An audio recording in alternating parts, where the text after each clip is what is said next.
Welcome into the CHGO Blackhawks Podcast presented by PointsBet. Presented by DraftKings Sportsbook. I'm an idiot. America's top-rated sportsbook. Download the app and use promo code CHGO when you sign up. Lawrence, am I the first person to do that so far? I've got to be. That would be a no. I'm not? You are not the good. first. All right. As long as you're not Hopefully, the you're the last. I'm literally DraftKings, looking at baby. looking at the script. I'm looking at the script and just the force of habit from 9 months. That's because you're doing two things you know what, at though? once with the music. I'm gonna speak from the heart here, and I've used both, and DraftKings is significantly better. Yeah, it's a better app. Yeah, So, you can find stuff and do Pretty good stuff place. and bet stuff, and there's a lot of fun stuff on there. It So is. That's what it DraftKings, does. let's say it again. We're presented by DraftKings Sportsbook, America's top-rated sportsbook for a reason. Download the app and use that promo code CHGO when you sign up. My bad on that one. If you ever needed proof that we're live, there it is, right there. Seriously. This is what I get for doing 9 things at once. Honest to God. Thanks, everybody, for joining us. Focus. I know. I'm trying. Thanks for jumping in. If you're on the YouTubes, make sure you smash that like button. Make sure you join us in the chat as well. We've got a lot to get to today. We have the answer for the situation and goal for the Blackhawks. We're going to get to that in the second half of the show. But we are at the 10-game mark already, fellas, which is kind of crazy. It's flying by. I'm not really excited about that, to be honest. But we're going to do some assessments, mainly with the two guys on this team that matter most on the ice and in the future, Jonathan Toews and Patrick Kane, two guys who many suspect will not be part of things when the season ends. But they've been, both of them, off to pretty solid starts. We're going to get to that. We're going to hear from Luke Richardson assessing his first 10 games as an NHL head coach. And we've also got to discuss, now that Alec Regula is here, how is he going to be utilized? How is he going to be deployed? Because the guys you've got in have not been bad. So a lot of questions here that the Blackhawks need to answer. But fellas, let's get started with Jonathan Toews and Patrick Kane. And I specifically want to start with Jonathan Toews because Patrick Kane is kind of one of those guys that even if you're like, oh, he's had kind of a slow start to the year, you look up and he's got 10 points in 10 games and he's a point per game guy. And that's what he's going to be probably until the day he retires. So less kind of question about him and his value. But Jonathan Toews, through 10 games, 6 goals, 2 assists, for 8 points. Obviously, he's a +1, 8 penalty minutes, 3 power play goals, which is pretty sweet. 31% shooting percentage and winning 63% of his faceoffs. If I was to talk to you guys, yeah, right. If I was to talk to you guys game one and say 10 games in, this is what Jonathan Toews is going to have on the stat sheet, I think we would all absolutely be thrilled with that result. Shocked. I would have been shocked if he was doing that. Yeah. I would have asked you to pass the gummy bears, to be honest with you. Really. From what we saw in preseason. Not the ones from Mark Bergeron, though. No, not those. Those are I'm surprised that didn't get any Twitter traction from people in Montreal. But the fun gummy bears. What we saw in preseason, we were all very worried and but we were concerned that, like, oh boy, doesn't look great. And the captain's been fabulous.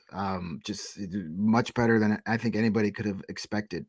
I think one of the big things is not only is he statistically producing at a rate that I don't think many expected out of him, maybe only himself, but given the way that last season went, it really didn't.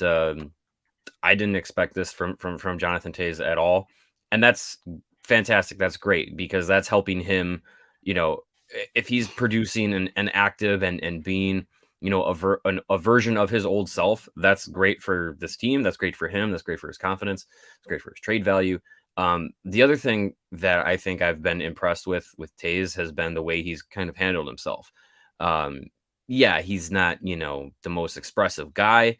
Same thing with Patrick Kane, but from what they've said, the way that they've been carrying themselves through this season so far, and from what Luke Richardson has said, it seems like both guys, and especially Toews, have been actual true leaders in the locker room. And that's great, because the way last season ended with, the way Jonathan Toews was handling the trades and the direction of the team and the unknown and everything like that, we were very critical of him, and I think for good reason. I think it's, yes, change and losing and going in a direction that you've never experienced before in your professional career is difficult.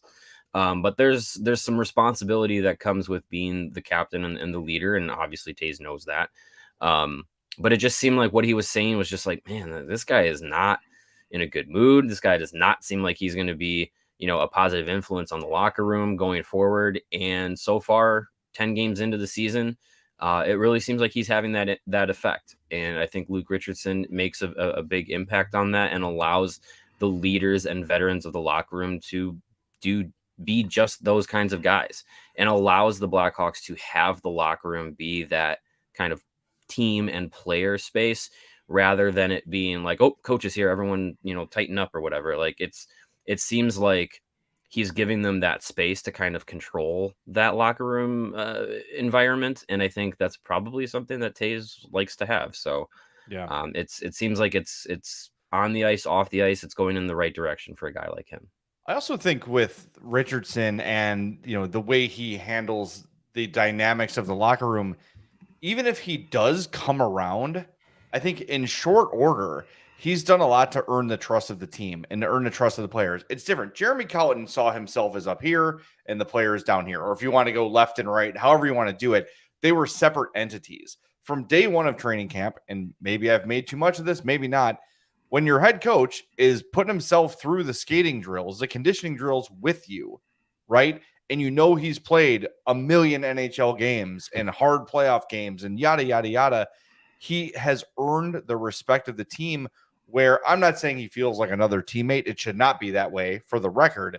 But I think he's earned some credibility. And the fact that he's letting them handle things for the most part on their own, that when he does come in, there's not that eye roll, or there's not that, God, leave us alone, trust us.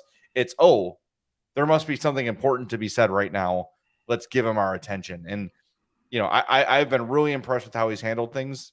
We had it for the first time last night. We had a couple of people in the chat complaining about, and we talked about in the show, McKenzie and Whistle on the power play over Sam Lafferty. Okay. Maybe a coaching thing we would disagree with there. Right. But it seems like when those things have occurred, he's fixed them in pretty quick order. When something's clearly not working, like he scratched Caleb Jones for a while, and then it resulted in better results from Caleb Jones. He has seemed to see the same things that we're seeing. Yeah, I think the biggest difference when you outside of the simplicity and the actual X's and O's between Richardson and Colliton is that Richardson, he's got that respect because he played over 1,000 games in the NHL, and he's been an assistant coach and a head coach at the AHL level and an assistant coach in the NHL for a long time. Jeremy Colliton was younger than some of the guys on the team when he came here and didn't have that. He was the boy wonder, rocket strapped to his back. His coaching career was like still in his infancy stages because, the general manager needed to prove to everybody he was smarter than everybody else. Mm-hmm. Where Richardson has got the resume where, thank you, the Blackhawks Voldemort. But resume's got that, Richardson's got that resume that speaks for itself. And I think with him being a guy that was that veteran player in the locker room for a long time, was the guy that had 700, 800, 900 games in the room. I think that's why he's allowing guys like Toews and Kane and Connor Murphy and Tyler Johnson, Jake McCabe to kind of, be the guys in the room that handles it. He'll step in when he needs to, but he's going to let those guys, Jack Johnson's another guy, he's going to let those guys be the true leaders of the team, and he's just going to coach because he's been that guy in a locker room before, and he knows how important that is. Jonathan Toews, at least 2 times this season, since the season has began, has said something to the effect of Richardson knows what it takes to be in this league and to be successful in this league and to be have a long career. And I think when I heard Toews say that for the first time, I was like, "Yup, that was exactly the point of why a guy like Richardson was brought in." and why I think this locker room has almost overnight flipped in the way that they are, handling this season, the way that they're playing, the way that they're responding to Luke Richardson. We've talked about it before, at this point last season, body language was dog shit on this team. 10 games in. And Not even. It was before this point even. Oh, I remember watching the first, 12 games of the season before Carlton was fired. I remember watching games like 10, 11, 12 and being like, if they don't score the first goal, the game's over. And it was exactly that case. And this team now, they're down, if they don't score the first goal, that's fine. They're down 2 goals. We've seen them be able to come back and muster up an effort. And I think it's definitely a huge change of locker room environment. Obviously, everything that was going on off the ice was a big impact on that as well. But I think inside the locker room, having a coach and having a system that these players can buy into, and then can also those leaders translate what the coach is trying to implement and pass that along to the rest of the locker room, to the younger players, such a huge difference. And I think it's a big and going into the season, I think a lot of people were saying, Luke Richardson could be a big change for both Patrick Kane and Jonathan Toews and the way that they handle themselves this season, and could influence what they want to do. I think through the first 10 games, you're definitely seeing the production that Toews has had, the response he's had this start of the season. I think Luke Richardson has a big impact on that. Our buddy Narfin says having Richardson makes this team fun to watch and competent. It's a huge breath of fresh air.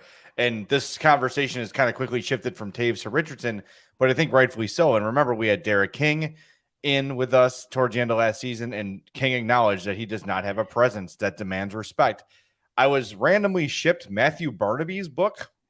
Nice. And I was flipping through it to see the brief chapter on the Hawks, and he talked about Trent Yawney, and he said, great guy, not a head coach, does not have the presence to be a head coach. And that was just a little note that stood out.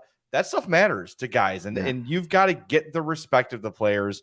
And I think Luke Richardson has done that really, really quickly. And it's funny because in the preseason, we heard a few whispers here and there. People would they bend our ear now and again on some things, and we heard that maybe Toews was not totally bought in and not totally sold and not totally ready to go when the season began. But from game one, he's looked good. And look, he's had his moments, right? There's bad late penalties. There's been some turnovers. But I think some of those things are his body kind of betraying him, right? Where, oh God, I used to be able to catch a guy, right? Now I can't, so I've got to hook him, right? He blew past me, and I'm not as fast as I used to be. So I think you're seeing that happen a lot. But in terms of overall effort, in terms of buy-in, which is huge, I think Toews has been really, really good. And just think about we're going back to talk about Jeremy Colliton.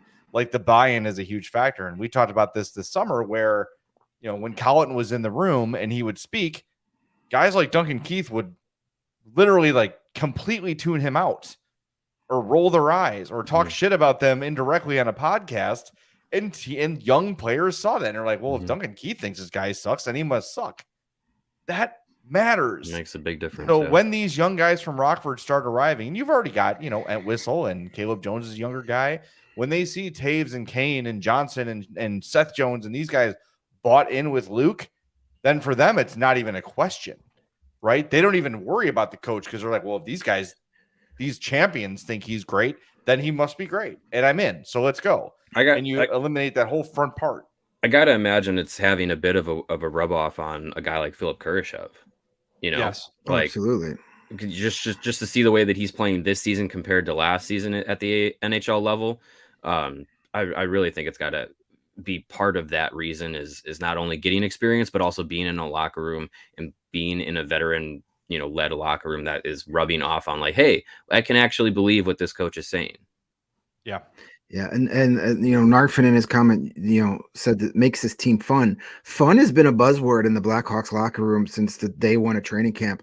A lot of the guys that were here last season, guys like Tyler Johnson and Toews and Kane and Connor Murphy, they've all made multiple comments about how the attitude is different in the room this year. It's more fun to be there.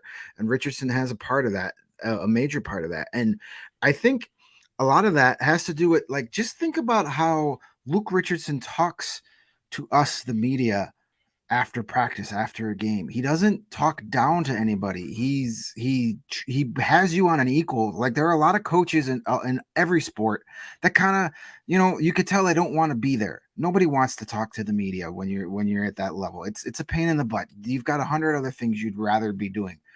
And some guys, they talk down to media, or they talk down to players. I think Jeremy Colleton was very guilty of that. If you question something in him, he'd give you that little eye roll or something. You know that was going on a lot. If coaches are willing to do that in front of cameras, imagine what they do behind the cameras.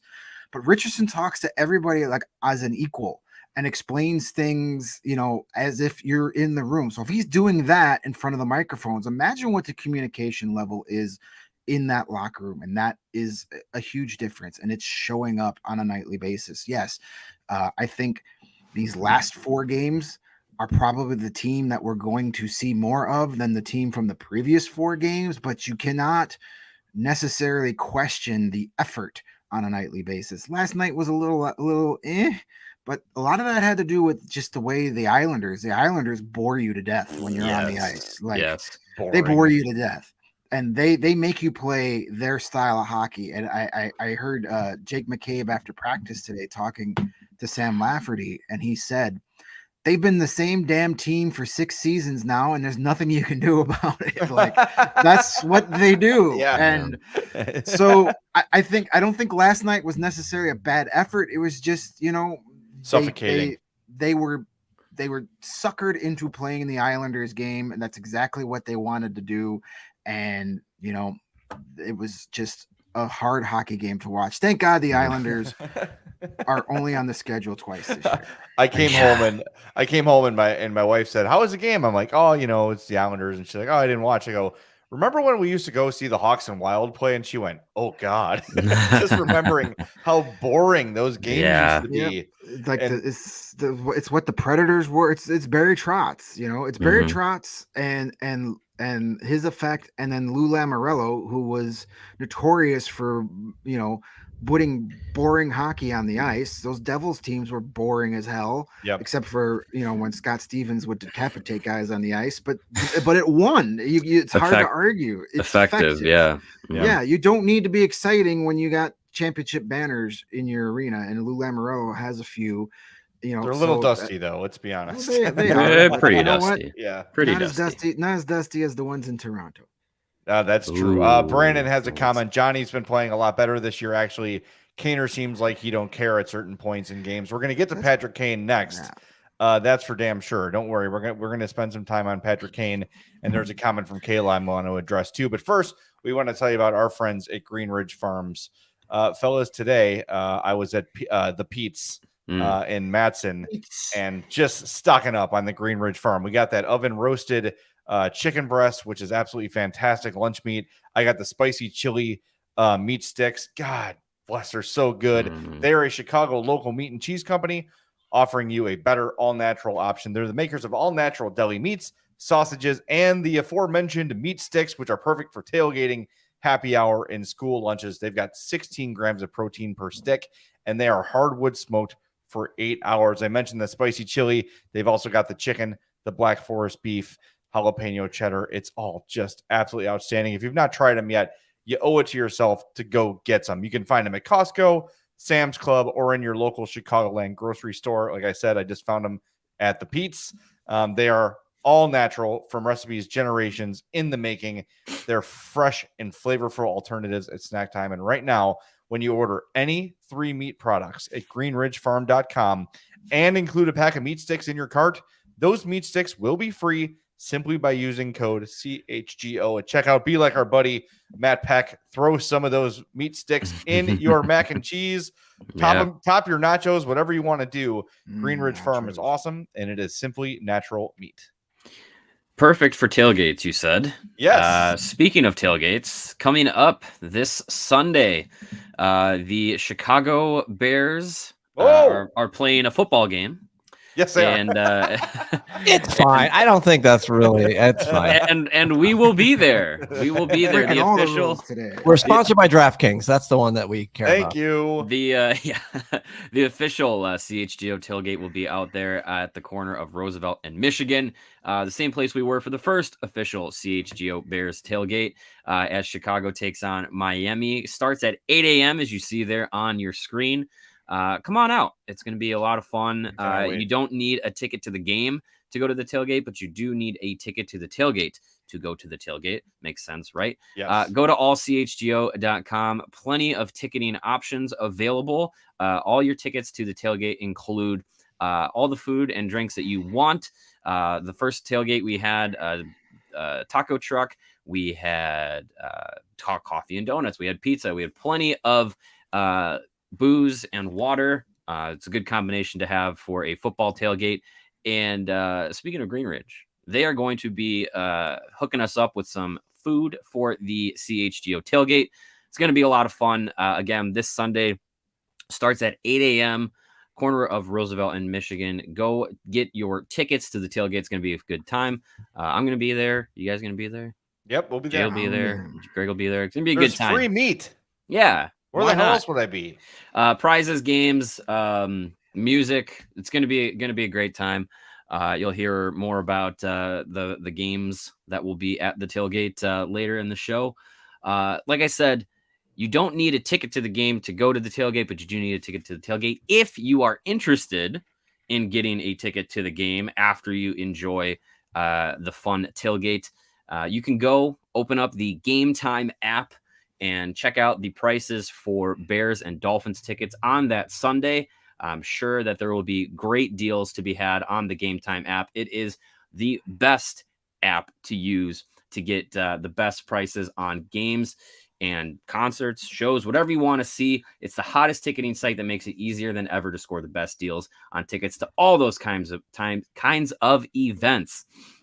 You won't find a better deal this season to any Bears game or Blackhawks game or Bulls game or whatever you want to go to than on the Game Time app. And if you do find a better price, you probably won't. If you do, you can go reach out to Game Time, say, hey, I found this price on so-and-so site, and they will match it.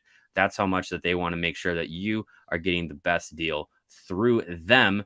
And you can do that by going to the link in the description of this show and get your Game Time tickets through that link. So be sure to go through there. If you love CHGO, you're going to love Game Time. The best way to support us is to get your tickets through the link in that description and join over 15 million people who have downloaded the Game Time app and score the best seats to all of your favorite events.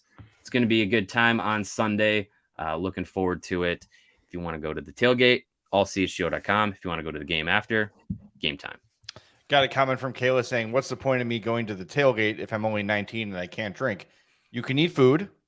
Yeah, there's plenty of things games. to do. You can dance to the music from the DJ. You can drink soda pop or water, maybe You can even join me sparkling drinking water. Yeah, there's lots of things to do there. I don't drink either, and I'm going, so it's a good time. It'll be a good time. And yes, Region Rev, there will be prizes as well. There were people who were not 21 that were there and had a great time. So it's not just it's not a college booze fest. It's, it's good for everybody. It's good time. Fun. Yes, it's a fun community gathering of all the great CHGO fans. So please join us, allchgo.com to secure your tickets. They're going fast, so you might want to scoop them up when you can here. So we hope to see you out there on Sunday. All right, let's get into Patrick Kane a little bit. We mentioned it off the top of the show. 2 goals and 8 assists in 10 games. Now, we talked about Jonathan Toews' shooting percentage of 31.6.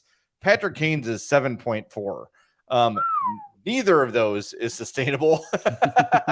Somewhere in the middle. Just put them together. Let's get them both around like between 15 and 20, and we'll be in pretty good shape.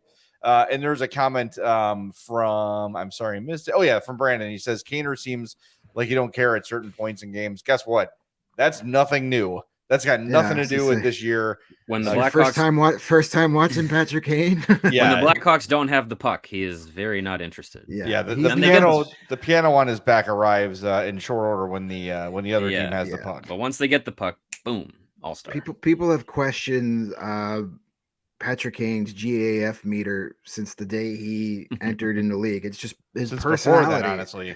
Yeah, it's just his personality. If he doesn't have the puck, he kind of seems to get bored out there. But when he has the puck, he's anything but boring. So good things happen. It's just part of his game. It always has been. I don't think Patrick Kane has ever gone on the ice saying, "I don't care." I just think his personality, he's never gets too excitable, until like the situation calls for it, a big goal in playoff or something like that. But so when you see it, it's like means even more. His game tying goal in the Edmonton game, like he was, you could tell he cared. And I think Kane's just not a very big expressive guy. And if there were two players who could have easily packed it in and said, I'm just waiting for my bus ticket out of here, it's Jonathan Toews and Patrick Kane. And through their production on the ice and what they've said off of it, it doesn't seem like that's the case. Yeah, I think that they've been pretty much themselves. And that's really all that you can kind of expect given the situation that the Blackhawks came into the season in. Through 10 games to be 4-4-2 and to have Patrick Kane a point per game, Jonathan Toews playing above expectations. I mean, it's really hard to find things to really complain about all that much. Yeah, I think that they've both been, well, I think Kane has been as expected. Maybe you expect a few more goals, but I think his puck luck has not been great. The shooting percentage shows that. He's had some good chances that he's either like just missed, or last night, Greg, you and I were watching the game together, and he just waited a tick too long and it got blocked. But he's getting the looks, he's getting the chances, and eventually he'll start converting on those. Mm-hmm. Yeah, look, the line mates aren't like, love Domi, love Athanasiou, but that neither of those guys is Alex DeBrincat. No, he's not getting the space he was getting with Alex DeBrincat tapping his stick in the left circle, waiting for that one-timer. So teams are able to kind of converge on 88 a little bit more than they have in the past few years. But as Athanasiou, if he's able to start producing like he's had this past week, and Domi keeps getting some more looks, then that it would open up a little bit more for him. And if Athanasiou is starting to take advantage of the opportunities he's getting by getting that extra space on the ice, Domi has already done that. So now teams can start focusing more on those two guys a little bit. And then listen, Patrick Kane's going to get his points. We were all like saying, hey, what is he going to have? What is he going to have? 65 points. He's got no line mates, but it's like, no, Patrick Kane he finds a way, so, and then, he's that type of guy that can go on one of those streaks where he gets 12, 13 points in a 5-game stretch. It just takes, a little bit of time, and I'm not worried about Patrick Kane. There was a comment earlier about, what about Patrick Kane yelling at Seth Jones? I think that was the opening game in Denver. Well, there's your proof that he cares. Like it was it wasn't a big deal. It was, a heat of the moment type of thing. That was when, but I think that was wasn't that in that Colorado? Was when I don't think that was the first game. That was the play where Seth Jones was like outside of the offensive zone on the power play. Yeah. And he wasn't in the right position to get a pass from Kane. That's just two teammates communicating in a high leverage moment. I don't think it's anything to make a fuss about. And also Seth Jones if I remember correctly, in that situation had just played like a 3-minute shift. Yeah. So it was just like he was just gassed and probably was just slow to his position. So I don't. That's a non-issue. I just brought that up as the point to prove the point that Kane cares. Yeah, he wants the guys to be where they're supposed to be. If a guy didn't care, he'd be like, whatever, dude. You're not where you're supposed to be. That's not my problem. I'm skating back to the bench. I mean, look, there's to get to this level. You have to be a competitor, and to get to achieve what Patrick Kane has achieved, he is a massive competitor. And just think about the times where a player has. I remember this in 2013. Brad Marchand said something to him like, "You haven't done much this series," and Patrick Kane was like, "Watch this." and then just tore the Bruins apart. You know what I mean? Like, challenge him, and you're going to find out how competitive Patrick Kane is. And yes, the defense has never been there, but I think Patrick Kane realizes that his value is on the ice in the offensive zone. He's never going to be a Selke guy, but if it's playoff time and you're, for whatever reason, if he's on the ice up a goal late, he's not just going to coast and stand there at the blue line. He knows when to make his plays defensively and hang out. So I have no concerns about his attitude. He has been this way his entire career. I don't have a problem with teammates getting emotional with each other as long as it's not personal. And as long, you talk about Aaron Rodgers, who's like, everyone on this team is making mistakes and they should all be benched. Right here with that stuff. That's bad teammate stuff. Right. But having a moment with the guy in the eyes, like, dude, what are you doing? Come on. That's fine. And that happens a dozen times a game in every NHL game every night. It's just it's a moment that gets caught on a mic or on the camera or whatever. It is what it is. We've all played sports, not at the professional level, but we've all played on teams. Yeah, still a free agent. We've all played on teams like that in competitive, and you're not going to kumbaya with every teammate in those heated moments. You're going to say, hey, buddy, get where you're supposed to be. And honestly, it goes both ways. When I played sports, I would get that way with the guys I was closest with. Right. Because I had that level of comfort to be like, because you knew you weren't going to get punched in the head. Yeah. Well, right. And if I did, it'd be fine. But I saw with my own two eyes last night, Patrick Kane finish a check behind the play. It happened. There was an Islander defenseman, I don't remember which one, passed the puck from behind his net, and Kane finished it and went in the hard check, but he still finished it. So hey, he knows. It wasn't a full moon last night. Which game was it where he finished a check and then he went and scored at the other end? The Edmonton game. We only got 2 games to choose from, so it had to be the Edmonton game. I think it was. I can't remember who it was against, but yeah, he finished a check and then the player he hit got a step on him and went down and scored. So that's why Patrick Kane doesn't play defense. Yeah, no, I do not question the effort level of Patrick Kane. Yes, there are going to be shifts. There will be plays where you'll be like, man, he looks like he doesn't care. But you know what? He's been doing that his entire career, and he's doing that all the way to the Hall of Fame. So not too concerned. So where do we stand on, for both guys, Toews and Kane, if we were to assess their trade value game 1 versus their trade value now? For Toews, let's start with Toews. Would you say it's up, it's down, or it's about even? Well, I say it's way up. It's way up. I agree. Way up. It's the highest it's been in a long time. It's trending upwards for sure. If Jonathan Toews was a stonk, I would be buying it right now. Yes. Good reference for the kids. Appreciate you for doing the that youth. For us, Mario. For the youth, yeah. I had to process it for a second. Like, oh yeah, stonks. It's going up. And I know it is. Kyle Davidson has said that the plan is still rebuild. Both of these guys, Patrick Kane and Jonathan Toews, control their futures. I still believe that one or both of them will be on the move, but the part of me that thinks both of them may want to stay is growing a bit. But I still, it's small, but it's growing a bit in the back of my mind. Well, look, and what I'm hopeful and I guess hopeful is the wrong word, I guess optimistic about is that I think Kyle Davidson is trying to do the best he can to prepare for that too. And when you see him make that Jason Dickinson trade and bring in a 2nd round pick with it, I know that's 2024, but he is preparing for the opportunity that he might not get, not just a smaller return than expected, but 0 return at all if neither of those guys want to leave, and that is a possibility. They might really like this. They might, honestly, who knows, in the course of the next 4 months, maybe they get a little pissy about, hey, had you not let go to Brinkett, we're probably a playoff team right now. So screw you. I'm not going to leave and let you get what you want. I don't know. Like I'm just saying there's a lot of possibilities that can happen between now and March 3rd, but I think you're right. Like, I think, yes, Toews' value is going up. I also feel like the opportunity of that one or both of them staying is going up too. Yeah.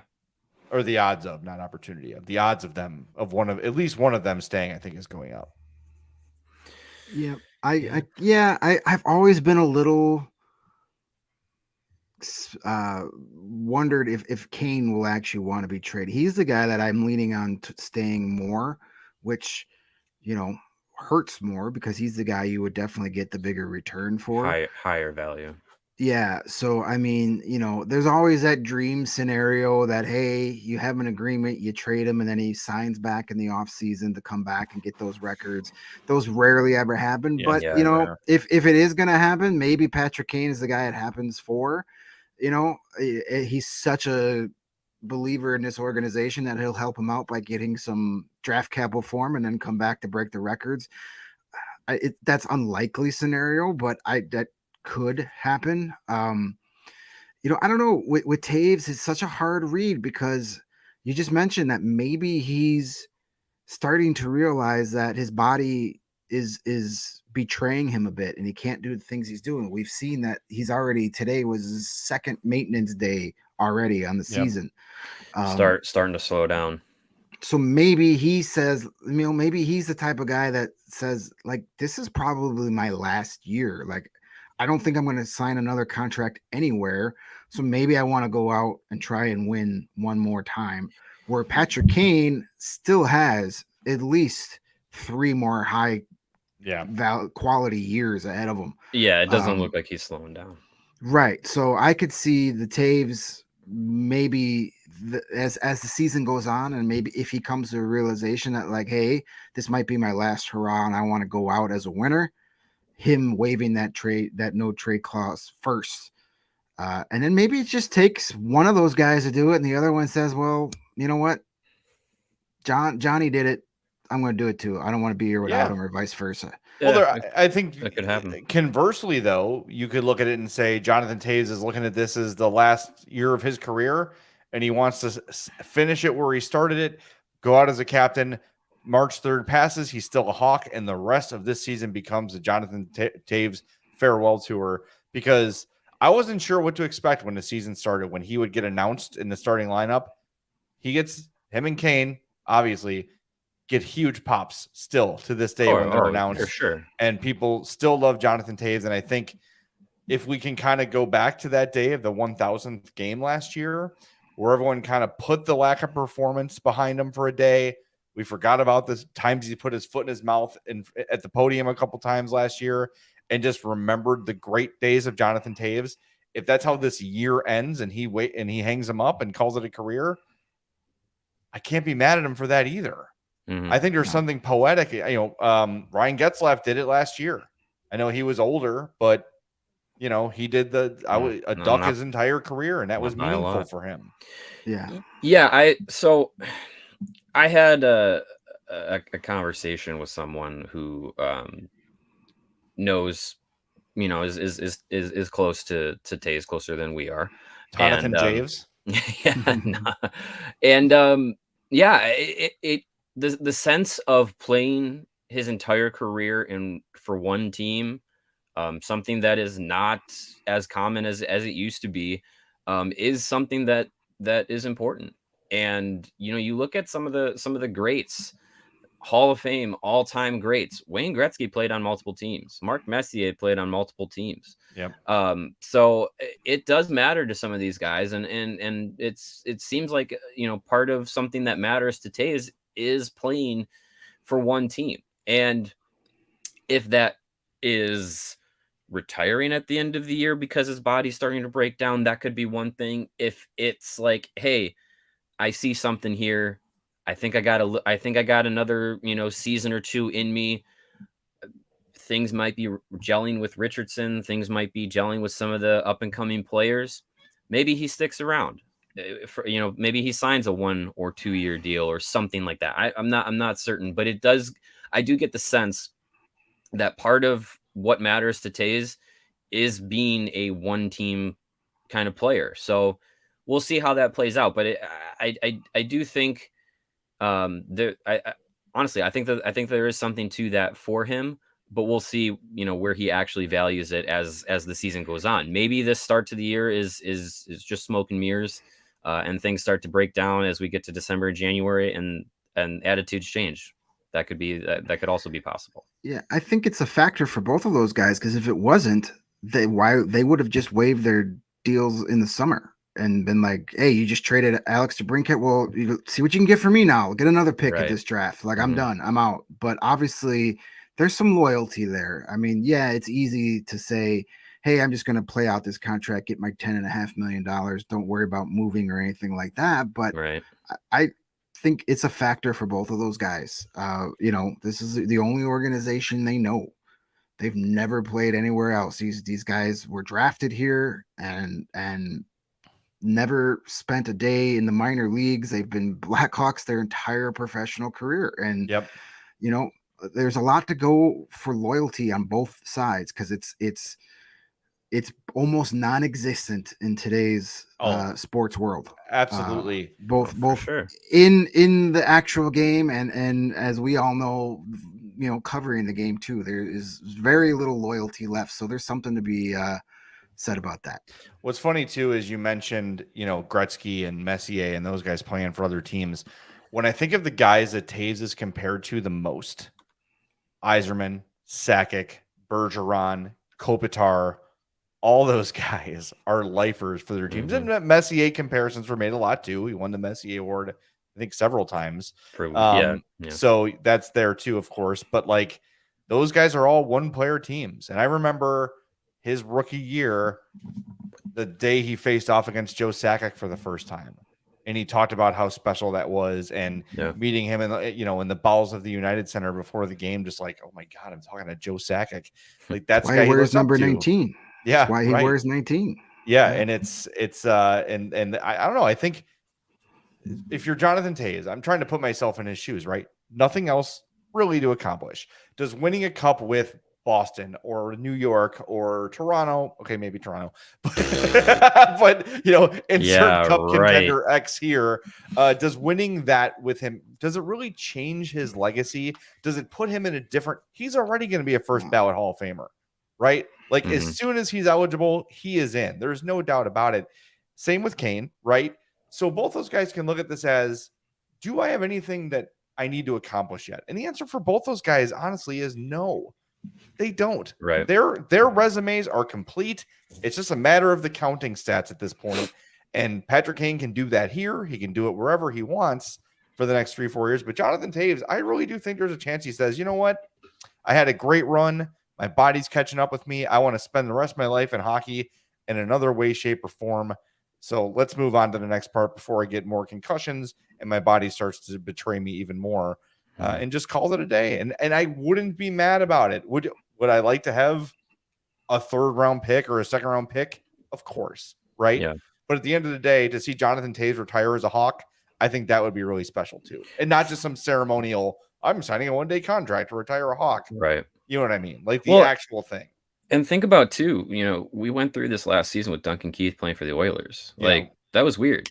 And I wonder, obviously, Duncan Keith had perfectly fine reasons to want to go and play for Edmonton, to be closer to his family, to finish his career, close to his family and, his sons and everything. Like, that's fine. I'm never going to argue against that. But I wonder if Toews and Keith have talked, and if he's asked about it, about that experience of being like, hey, what was it? How weird was it to play somewhere completely different from what you've known your entire career and retire there? And I don't know. I wonder if that's something that is in his mind, because think about some of the most notable and long-term teammates that Toews had, like Keith and Crawford and Seabrook. Like, Seabrook only played for Chicago. Crawford was going to play for the Devils and then retired. Like, I wonder if those guys have had those kinds of conversations. We're all speculation, but maybe. Like, I think the Crawford thing is a good comparison, because I think Toews and Crawford are a bit more alike in personality than maybe we think. Both very serious, kind of to themselves, private kind of dudes. And I'm telling you, Corey Crawford got to New Jersey and was like, my heart's not in this. I don't want to, You know what I mean? Like, I Yeah. don't want to do this. And like we could talk about Ray Bourque joining the Colorado Avalanche, but that's different because Ray Bourque had this tremendous career, and the Without only thing missing was a cup. Mhm. Toews has 3. So I don't know if the temptation, like, oh, go join the Bruins as their third line center for a playoff run. I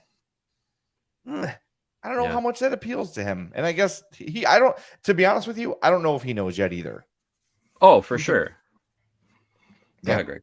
No, I was just saying, I don't think either of them have really thought about it that much, to be honest with you. As much as they're asked about it constantly. Right. Yeah, seriously. Yeah. Right. I mean, I think they're just, hey, when Patrick Kane has said many times, just going to let this play out. He's being honest when he says that. I don't think he's got, the red Sharpie out and circled March 1st as the date to make up his mind. He's got NY or COL on his calendar on March 1st. I don't think that's the way those guys operate. They're worried about finding a way to beat the LA Kings tomorrow night. Greg, he can only go to Buffalo. That's where he's from.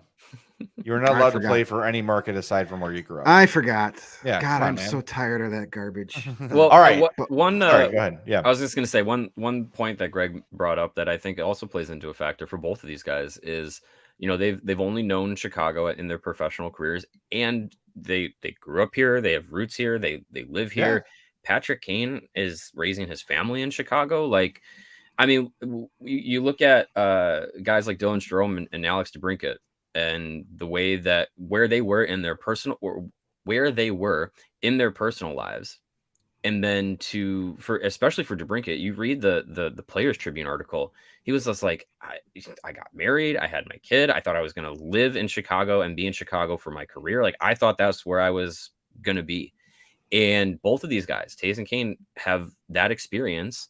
And I wonder if that's also an off the ice consideration of like, I know Chicago. Kane could go to Buffalo to be in his hometown, but like, does that matter to him at all? Like, does that matter? Lived longer in Chicago than Buffalo at this point, right? Yeah, does that matter to sell your house or sell your whatever and uproot and go somewhere, move to Buffalo? And, yeah, right. Yeah, and go live in February in an area that. In an area that is, potentially unfamiliar, to take your family out there, to take a young kid out there, it's a lot of considerations. Yeah. And I definitely think outside of hockey, that's something that both of these guys are probably considering, what they want to do at this point in their lives. All right. Today at practice, Luke Richardson had some thoughts on his first 10 games as an NHL head coach. Why don't we give those comments a listen, and then we'll get into some of the news and notes of the day as well. No, not really. I think, being around the game, I've seen other coaches, whether as a player or assistant coach, go through lots of different scenarios. And you have to be willing to, be open to change and be able to change on the fly, with injuries, schedule changing, media requests, what have you. Like, I think, there's important things that come along with the job and the game that you have to make sure that you divvy up your time properly. You got to make sure you spend enough time with the players and the team and the coaching staff, but then there is other areas that you have to be important, they're important to the job and the game, so you got to make sure that you have time for all that. I think where we're at, I think last night, like the second half of the game, I thought our work ethic was, really good. And I think that's where we're really leaning towards is our identity as a team is we're going to work right to the end. We're going to get better at protecting leads, holding leads, and pushing at the end of the game like last night to really, come back and score some goals and win some games. And I think we've done that already. And we haven't been successful at some games, but I think we're getting better at the starts of our games, so we're not falling behind as much. And putting our efforts into a smart game, it's just evolving. Lots of work to be done still, but it would be no fun if it was too easy. So I think I enjoy every day and spending time with the guys. And today I've planned to meet a couple guys and just individually. I didn't want to show any team video today. I thought our team responded to our video over the last few days of cleaning up our line rushes against and the D zone coverage a little better, and I thought we did a much better job last night. Not a lot of extended D zone time. I think we have to get back. Next week's a great week to work on special teams again a little bit more because we have a few days. That's been really good for us so far, and we got to make sure we continue to build off of that to help the team win. Is there a particular game or moment that's been informative or meaningful for you? I thought, just was it the first 3 wins that we were buying 2-0, and just seeing the resolution and seeing how the guys respond on the bench. They weren't slamming doors and breaking sticks. There was a couple times where either Taser or Kaner or Caber at the back end, standing up and saying something meaningful with authority, but not beating down other players. It was kind of bringing them along with them and showing leadership. And I thought, that's how we came back in those games. We weren't out banging sticks and slamming doors and yelling at the D's and the D's yelling at the forwards. That happens through a year when people are together this long and there's ups and downs. But I thought at the beginning of the year to hold the composure together in those first 3 wins that we had were very impressive to me, and I think that shows a sign of a close team, and I really want to see them build themselves into a really close, tight-knit team, because that's what's going to help us. I think there are going to be a lot of close games for us this year, so we got to make sure that we're tight and we're together to get through those. Love Luke Richardson. He just answers questions. I know it sounds like a really silly thing to say, but he's thoughtful. He just you're asked a question, he thinks about it and answers it. Mm-hmm. He says something like, it's 82 games and we got to focus on LA, and it's thank you for the question.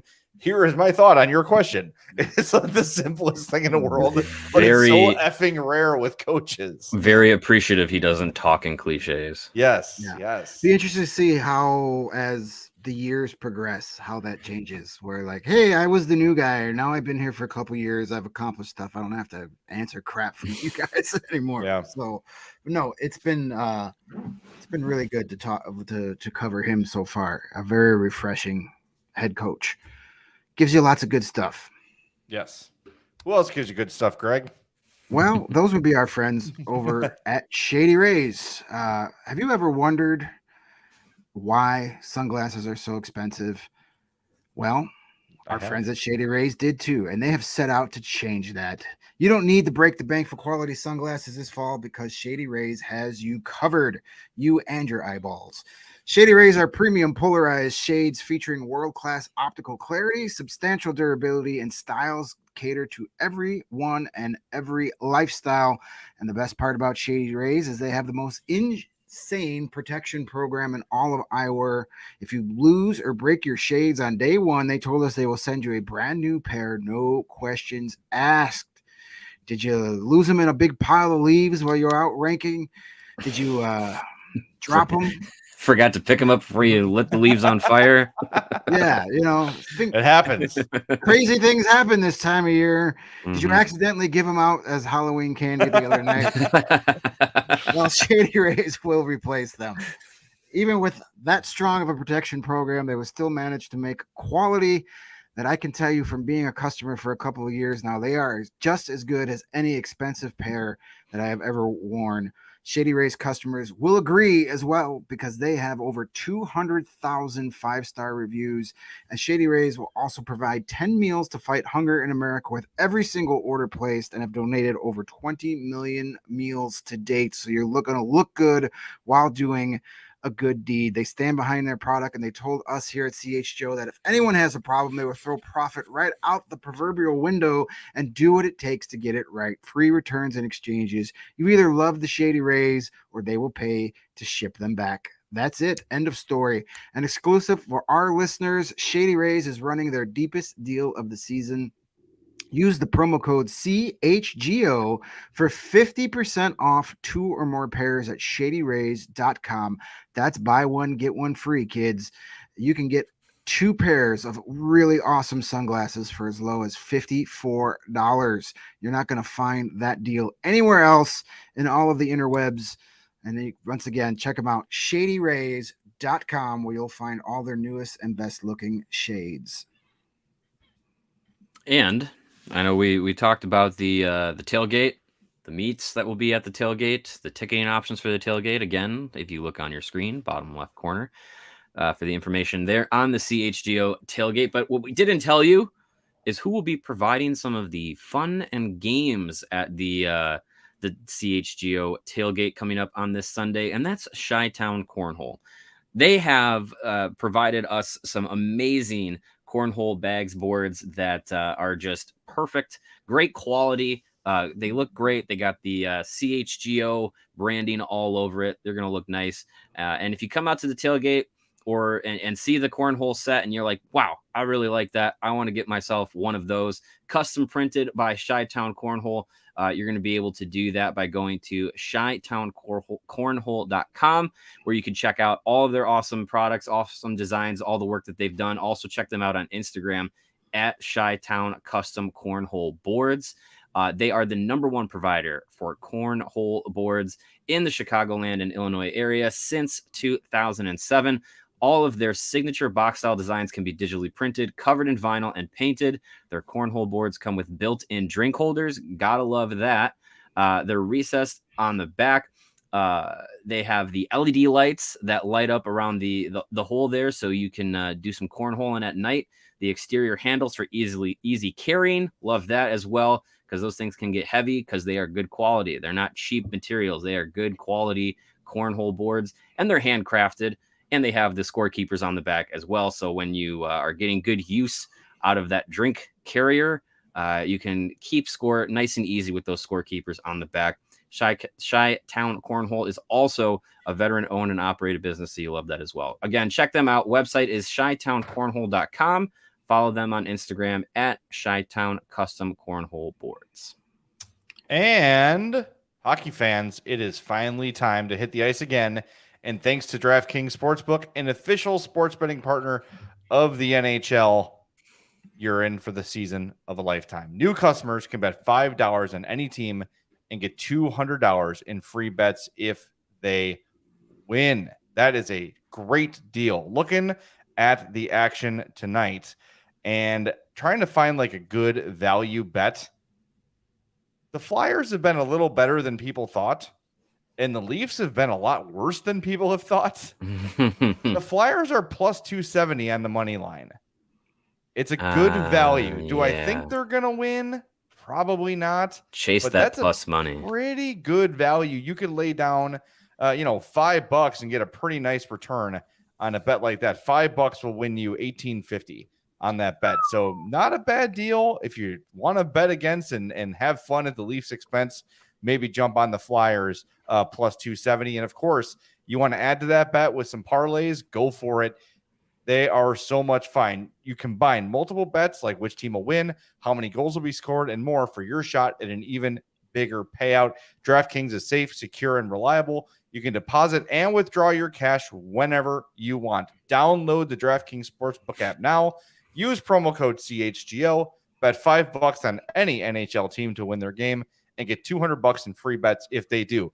That's code CHGO at DraftKings Sportsbook, an official sports betting partner of the NHL.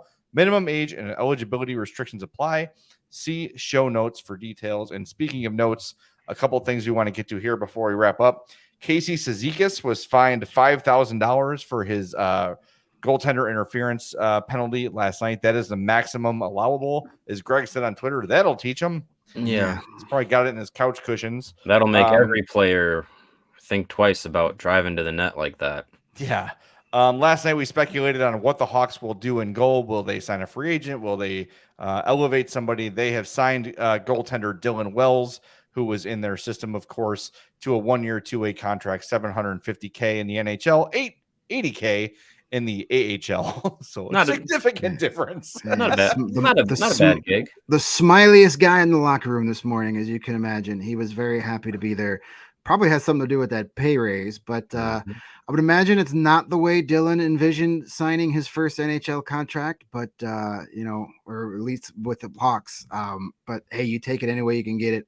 He said he was actually watching the game last night with some of his Ice Hogs teammates, And like moments after Stalock went out, Kyle Davidson blew up his phone. So it happened wow. really quick last night. Hey, please click this link to DocuSign. Yeah, exactly. Yeah. Put down to Taco Bell, Dylan. Start driving east. Yeah, exactly. So I would be shocked if he gets any action at all. I think it's just Arvid Soderblom until Mrazek and or Stalock are ready to go Richardson again. pretty much said today he's just an insurance policy. So it sounds like Mrazek will probably be ready for one of those 2 games out west next weekend. Okay. And no timeline for Stalock, obviously, yet? No, he did say he was feeling better this morning, which is a positive, but with concussions, you never know. You don't, but I don't see them rushing either of those guys back. Soderblom's been good. Let the kid, Richardson even said this morning, like, hey, this is a little bit faster than we wanted to get him here. Probably not in Arvid's mind. He's probably right on his timeline, but he's been really good, and let's give him a shot. So maybe we've accelerated his development timeline, not out of wanting to, but out of necessity. So far, he can handle it. I have no doubts in that. Hey, look, if he, keeps playing like he's played in the absence of Mrazek and Stalock, and they make a move at the deadline, they may look at him and say, he's NHL ready. Yeah. And he might be the guy. So depends what they want to do with the Ice Hogs, though. I mean, I know they want the Ice Hogs to have a deep playoff run, and I don't know if you're getting a deep playoff run with Jackson Stauber or Mitchell Weeks in goal. So true. No. That's true. And I wanted to ask you too, Greg, since you were at practice today, was there any clarity given on how they're going to handle Regula now that he's here in terms of rotation or anything like that? Not really. They didn't really do line rushes or anything like that today. They were just working on different drills. So we'll probably get a little better idea tomorrow at morning skate. But it just kind of, as Richardson's always said, these things kind of have a way of sorting themselves out. So maybe you get Regula in there. Roos might be a guy coming out of the lineup. If that happens, that'd be my guess. He was a little iffy at moments last night. He wasn't terrible last night, but there were some times where he looked like an NHL rookie for the first time since he's been here. But we'll see. I imagine they want to get Regula some ice time. If he's going to be here for 3 to 4 weeks while Jones is out, you can't have him sit that much time. That's counterproductive. Yeah, he's got to take that wool cap off. He looked very cold in the press box last night. All right, we're going to wrap things up. We're running late. Thanks, everybody, for hanging with us. If you've not already done it, please smash that like button on YouTube. If you're listening to the podcast, make sure you're subscribed. If you want to leave us a 5-star review on Apple Podcasts or Spotify, we would greatly, greatly appreciate that. And we're going to talk to you post-game tomorrow night. Reminder, we are presented by DraftKings Sportsbook, America's top-rated sportsbook. Download the app and use promo code CHGO when you sign up. For Mario and Greg, I'm Jay. Thanks to Lawrence for running the show today. We'll talk to you tomorrow night on the CHGO Blackhawks Podcast.